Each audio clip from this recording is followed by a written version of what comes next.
Assalamualaikum warahmatullahi wabarakatuh. Saya Fitri Amalia dari kelas 11 IPA 4 nomor absen 13. Di sini saya akan mengumpulkan tugas sejarah kebudayaan Islam, yaitu menjelaskan penyebab apa sih yang menyebabkan umat Islam ini mundur dan latar belakang apa sih yang terjadinya dengan hingga akhirnya munculnya gerakan pembaruan pada Islam. Nah, yang pertama saya akan menjelaskan penyebab apa sih yang menyebabkan umat Islam ini mundur gitu. Jadi, kemunduran dari umat Islam ada dua faktor. Jadi ada faktor secara internal dan faktor secara eksternal. Jadi faktor secara internal yang pertama perebutan kekuasaan di pusat pemerintahan yang terjadi antara penerus Daulah Abbasiyah. Yang kedua, fanatisme kebangsaan sehingga memunculkan sentimen tertentu di kalangan bangsa non-Arab. Yang ketiga, kecenderungan para penguasa untuk hidup yang mewah, hidup yang mencolok, hidup secara berfoya-foya dengan kemewahan yang kemudian diikuti juga oleh para hartawan dan anak-anak pejabat tersebut, yang dimana mereka ikut menyebabkan pada roda pemerintahan yang akhirnya terganggu hingga membuat masyarakat rakyatnya ini menjadi miskin. Yang keempat, munculnya daulah-daulah kecil yang tadinya tidak memerdekakan diri, akhirnya mereka memerdekakan diri. Yang kelima, dominasi bangsa Turki dan Persia yang ingin memerdekakan diri mereka. Nah, ada juga, tadi tuh yang bagian duanya ada yang namanya faktor dari eksternal. Faktor dari eksternal, yang pertama ada perang salib. Perang salib ini pasti nggak asing dong sering kita dengar ya, yang dimana terjadi antara umat Islam dan Kristiani yang kala itu telah menanamkan benih-benih permusuhan, yang dimana mereka bermusuhan yang sangat kuat di antara umat Islam dan Kristen ini gitu. Dimana perang salib tersebut terjadi dengan beberapa gelombang yang sangat besar, hingga singkat cerita dampak dari perang tersebut ada beberapa wilayah kekuasaan Islam yang akhirnya berhasil gitu diambil dan dikuasai oleh tentara-tentara Kristen. Yang kedua, serangan bergelombang bangsa Mongol yang dipimpin kala itu oleh Hulaguan yang telah memuntahkan Baghdad dan seluruh penjuru wilayah kekuasaan Daulah Abbasiyah. Yang ketiga, rapuhnya kondisi dalam negeri Daulah Mughal yang membuka kesempatan Imperium Inggris hingga berhasil masuk dan mereka berhasil meruntuhkan kejayaan Mughal. Nah, penjelajahan ini kemudian berlangsung sampai negara India akhirnya berhasil mereka memerdekakan negara mereka. Yang keempat, Daulah Bani Ahmar di Andalusia yang ternyata juga berakhir dengan secara tragis, yang pun di mana khalifahnya yang terakhir ini dia diusir dari Andalusia. Bahkan seluruh umat Islam yang ada di Andalusia kala itu dipaksa harus meninggalkan Andalusia. Namun kalau mereka tidak meninggalkan Andalusia, maka mereka harus dipaksa untuk oleh orang-orang Kristiani kala itu untuk berpindah keyakinannya. Nah, dari penjelasan tersebut, ada salah satu syekh yang mengungkapkan bahwa ada beberapa alasan nih mengapa umat Islam kala itu mundur dan sangat sulit untuk maju. Nah, syekh ini bernama Syekh Amir Syakib Al-Sanadi. Dia berkata, yang pertama, umat Islam sudah tidak benar-benar mengamalkan ajaran Islam sesuai dengan syariat. Nah, di mana telah keluar dari yang terkhusus dari apa? Dari Al-Quran dan Hadis. Yang kedua, umat Islam tidak mau bersatu dan mereka berhasil berpecah belah. Sebagaimana Allah Subhanahu wa taala berfirman di dalam Quran surah Ali Imran ayat 103. Nah, yang ketiga, mayoritas umat Islam terlalu cinta dunia dan takut dengan mati. Yang keempat, mundurnya umat Islam disebabkan hilangnya semangat jihad. Nah, ini masuk lagi ke tadi yang ketiga, terlalu cinta dunia dan takut mati. Dan tadi takut mati. Nah, gimana dia mau jihad kalau dia takut mati? Dia aja takut mati, gimana bisa membela Islam?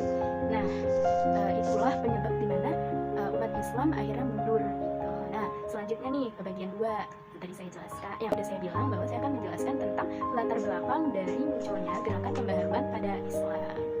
Oke. Gerakan pembaharuan dalam Islam adalah suatu upaya yang menyesuaikan ajaran Islam dengan perkembangan yang baru, perkembangan yang datang, yang dimana ditimbulkan nih pastinya sampai sekarang, yaitu kemajuan ilmu pengetahuan dan bahkan teknologi modern yang semakin keren gitu ya. Nah, di sini nih sebelum ke materi saya akan bilang bahwa gerakan pembaharuan ini dalam bahasa Arab itu sering kita ketahui ya gitu. Jadi gerakan pembaharuan ini dalam Lughatul Arabiyyah adalah dia namanya tajdid.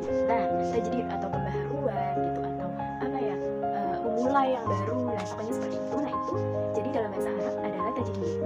Nah, secara harfiahnya tajdid berarti adalah pembaharuan gitu. Dan pelakunya yang melakukan itu disebut dengan namanya mujaddid.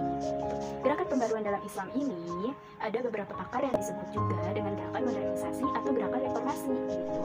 Nah, di mana reformasi reformasi Islam. Gerakan reformasi Islam ini dilakukan untuk menyesuaikan ajaran Islam dengan tatanan dunia yang baru yang diakibatkan atau disebabkan ya oleh kemajuan ilmu pengetahuan dan teknologi modern yang semakin keren gitu ya, yang semakin meningkat gitu. Dan kita nih sebagai umat Islam harus menyesuaikannya gitu loh. Jadi kita gimana nih caranya biar umat Islam ini bisa masuk, namun nggak kalah dengan peradaban gitu. Apalagi kita nggak kalah dengan ilmu pengetahuan dan teknologi-teknologi yang telah diciptakan oleh orang-orang Barat di luar sana gitu loh. Dengan pembaharuan itulah nih para pemimpin Islam berharap agar umat Islam terbebas dari ketertinggalan. Jadi kita nggak ketinggalan gitu. Bahkan dapat mencapai kemajuan yang setara nih. Kita bisa mencapai kemajuan kita yang sangat setara dengan bangsa-bangsa lain yang ada di dunia gitu, dengan orang-orang Barat gitu loh.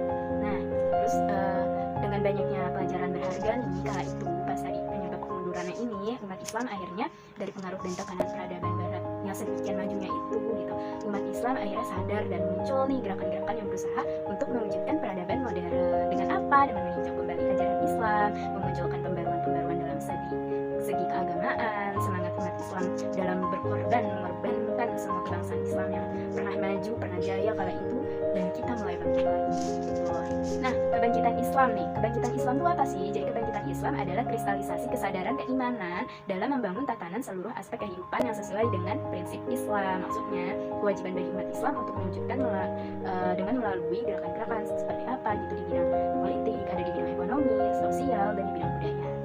Upaya untuk memulihkan kembali kejayaan Islam ini dikenal dengan namanya tadi gerakan pembaruan. Nah, gerakan ini juga dipelopori oleh Sultan Mahmud II dari Turki Utsmani, Said Ahmad Khan dari India, dan Muhammad al-Tasya dari Mesir. Kelompok modernisasi lainnya menggagas pembaruan yang berpola terhadap penyebab kemunduran umat Islam karena meninggalkan ajaran-ajaran Islam. Kelompok ini mengajak umat Muslim untuk kembali pada Al-Quran dan Sunnah dengan tidak mengabaikan ijtihad. Nah, ini berbeda kalau yang tadi Sultan Mahmud II, Said Ahmad Khan, dan Muhammad al-Tasya, mereka adalah gerakan yang mempelopori. Nah, kalau ini kelompok yang mengajak umat Islam untuk kembali lagi ke Al-Quran dan Sunnah. Siapakah mereka? Ada Jamaluddin Al-Afghani, Muhammad Abduh, dan Muhammad Rashid Ridho. Nah, gagasan nasionalisme ini yang membantu mempermudah umat Islam untuk memperjuangkan kemerdekaannya negara mayoritas Muslim yang pertama kali memerdekakan diri mereka, yaitu Indonesia. Kapan? Pada 17 Agustus 1945. Nah, pada tahun 1946 ada negara-negara menyusul seperti apa? Seperti Syria, Jordania, Lebanon, dan lain sebagainya. Nah, demikianlah penjelasan saya tentang penyebab kemunduran dari